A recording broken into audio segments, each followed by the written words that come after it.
Okay, welcome back to part two of how to find ideas and opportunities. So what we're going to talk about in this section is ideation and different ideation methods.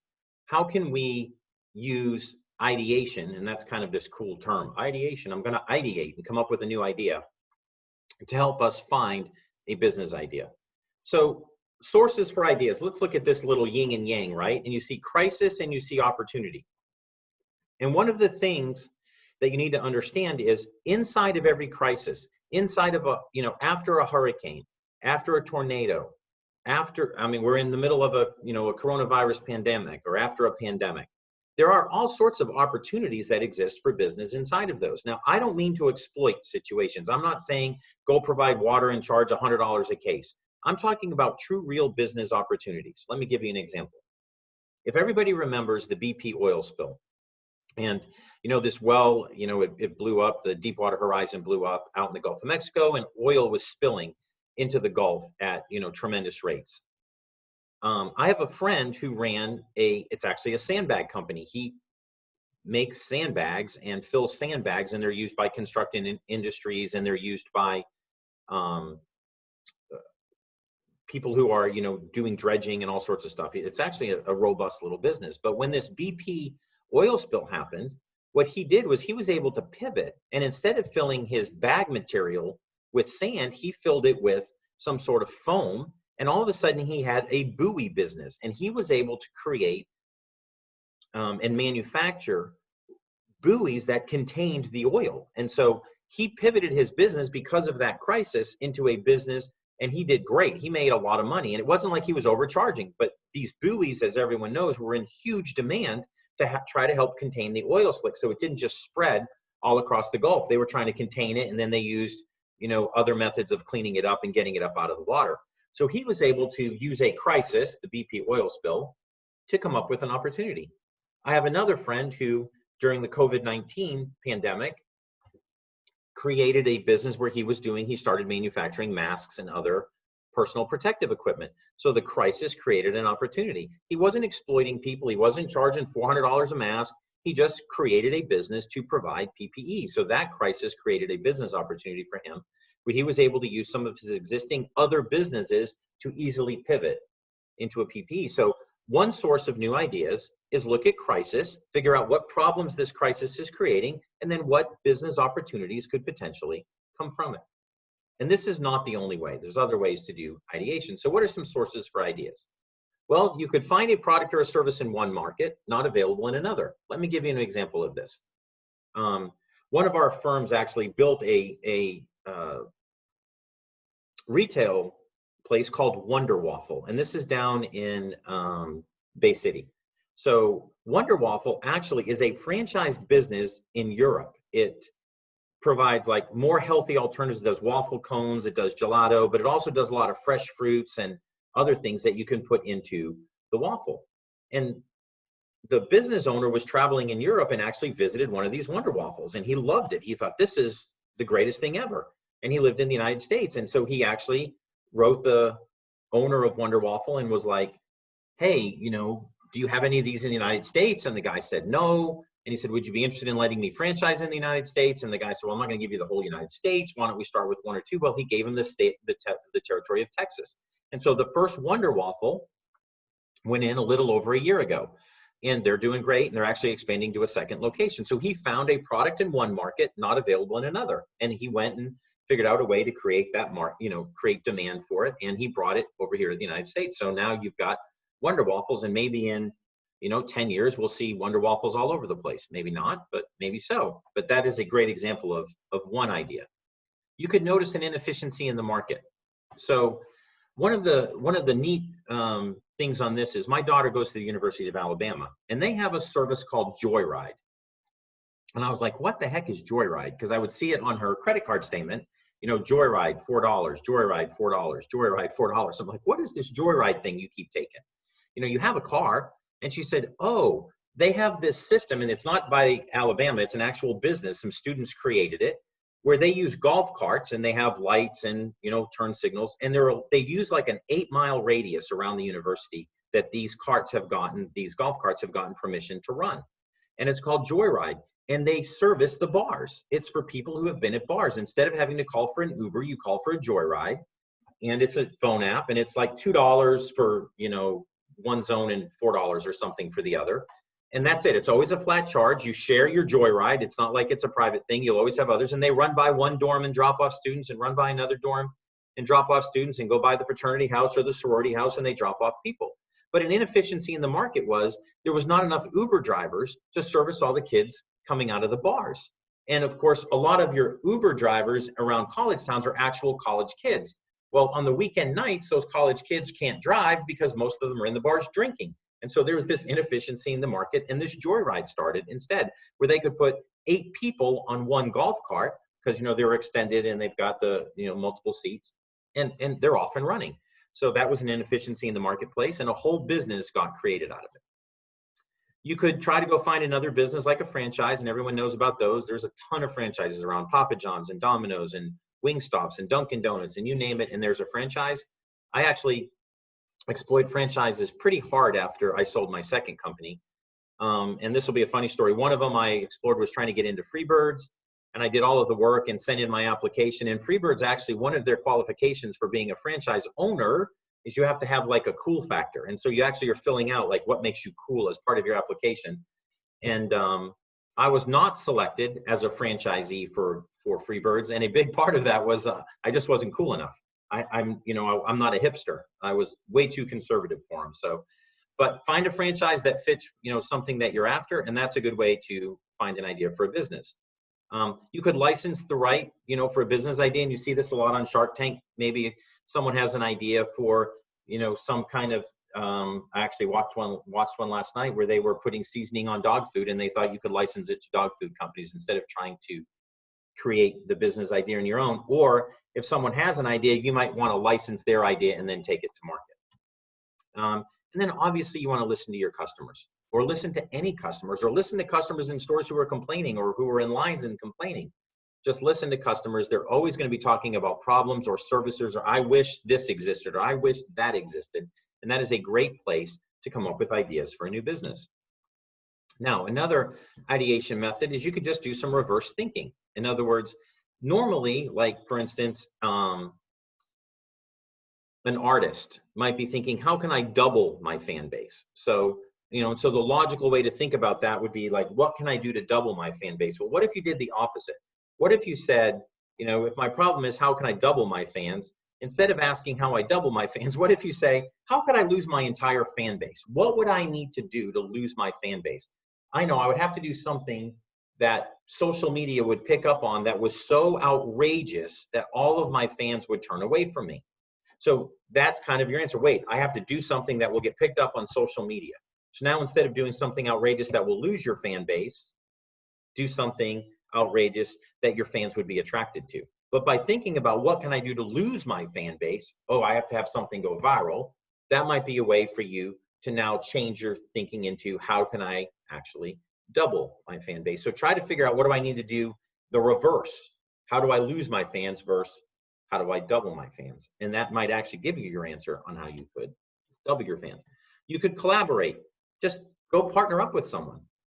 Can I partner up with someone that would make it easier for me to achieve whatever I'm trying to achieve? This happens a lot in the businesses that we work with. We partner a lot of the time with entrepreneurs who have started on a journey, but then they get stuck. They either don't have the capital to continue growing, or they don't know what they need to do to continue growing, or they don't have enough process and they're kind of stuck at one level and they don't see a market that they can go to.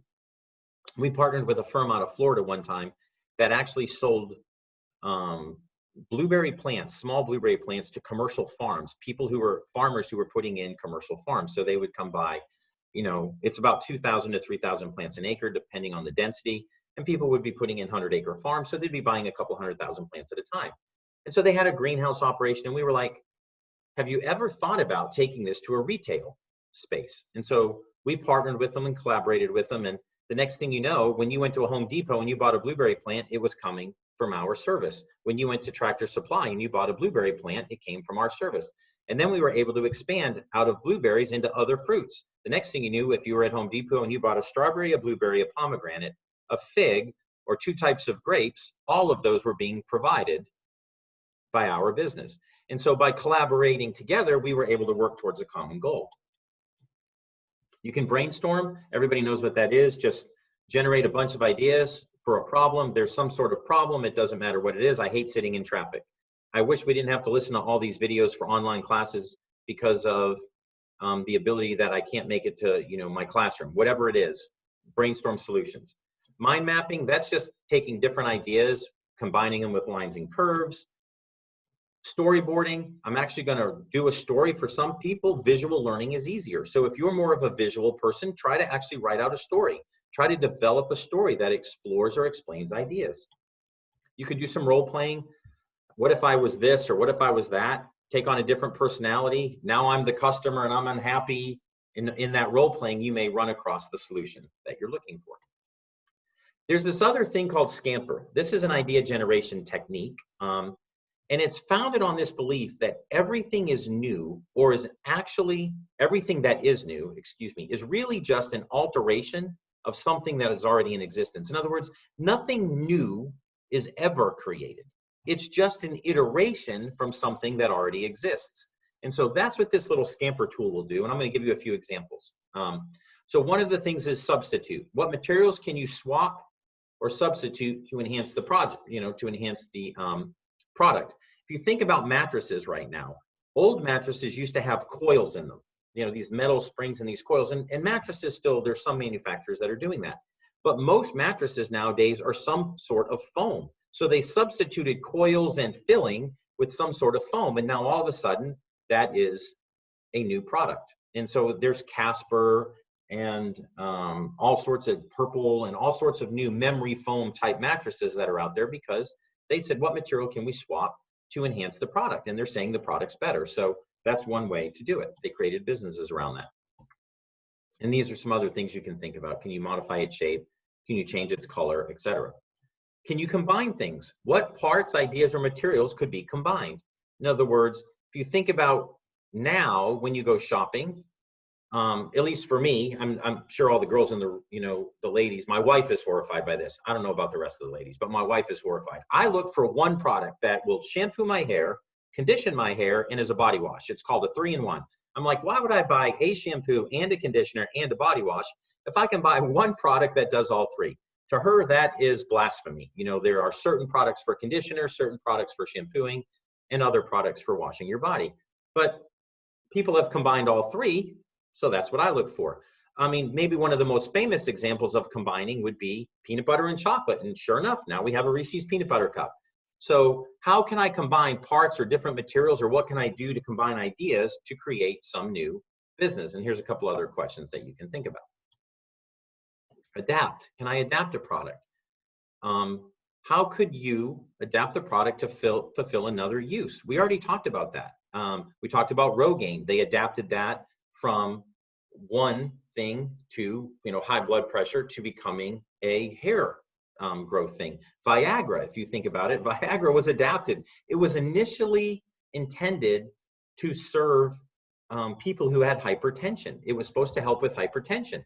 And all of these people in their test groups that were taking it, it might have been helping their hypertension, but it was also helping something else a lot. So all of a sudden they said, wait, maybe we can adapt this product and use it for something else. So that's, one example of that, because, during testing, you might discover that it has other effects. How can I modify or magnify a product? Is there a fresh twist I can put on something? I mean, think of Subway sandwiches or Subway shop. Subway has been around forever. I mean, since what, 60s, 70s, it's been around forever. But they went through this huge growth phase because they put a fresh twist on their product, an actual fresh twist. They said, it's healthy. Look at all the vegetables you can put on it. Look at how you can lose weight by eating our sandwiches. These sandwiches have X calories in them. And they put a fresh twist on the entire way they marketed their product. Put to another use. Can we put it to another use? Is it possible to recycle the product's waste to create something new? We talked about this in one of our earlier videos. What did Rockefeller do? Kerosene's waste product was gasoline. Its waste product was gasoline, one of the most sought after things nowadays. But it used to be a waste product. So is it possible to recycle the product's waste to create something new? Sure. Gasoline came from the kerosene waste. And that is one product to think about. And there are a bunch of others that are out there. I mean, your whole recycle industry, if you think about it, is built around that same premise. Can I create new products from the waste of other products? And then eliminate. How can you make it lighter, faster, smaller, more fun? I mean, think about a bike.